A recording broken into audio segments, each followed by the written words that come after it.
Happy Easter, everyone.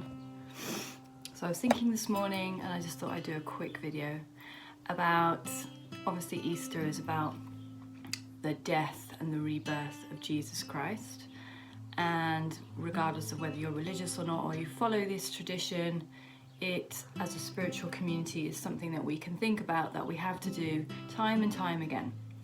And I've certainly felt a massive shift in myself, that there's elements of myself that I have to shed or remove or allow to die, in order to allow a new element of me, or a new season of creativity to come through. And sometimes that can mean letting go of old things, or choosing to step away from certain things that no longer serve you. And this morning also I was thinking about something that I've spoken about before, about how a chick is in an egg, and that chick is completely safe and confined in the hard shell of the egg, and it's safe and warm in the embryonic fluid, and as far as that chick is concerned, that is home, that is all it knows, and it's life. And when that egg starts to crack, when it's time for that chick to be born, I expect that chick is feeling like its whole world is falling apart, and there's cracks coming in, and it's probably, you know, if it was conscious enough, thinking, I want to keep this egg, you know, this is all I know, this is all I have been aware of to this point. But what that chick is not aware of is the fact that it has a life beyond the home of the egg.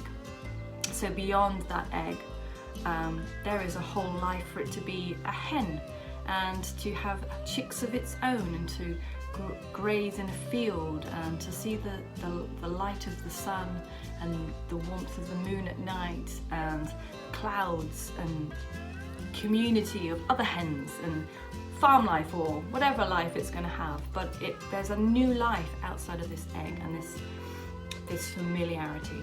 And this came back to me, especially at the time of Easter, is that we quite often get scared when things start to crack and fall apart around us. And that's so relevant for what's going on in this season.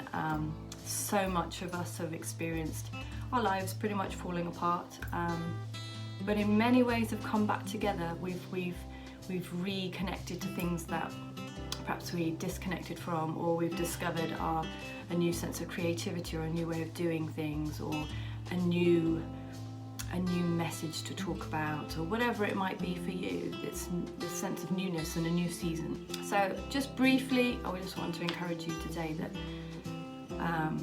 if you feel like things are falling apart, think of that little chick. There's a whole new world that is available for you if you just bring awareness to the fact that we move on, and we move on, and we move on. We're always transforming, and we're always progressing, and we're always growing, and we're always experiencing things. And we can't experience new things if we constantly stick to what we know. So lots of love to you all today. Big hugs, chocolate kisses, and hope you're enjoying your sunny day. Eating lots of naughty treats, and something to think about through the week. How are you transforming? What challenges are you facing? What's falling apart, in order to invite you to a new way of living?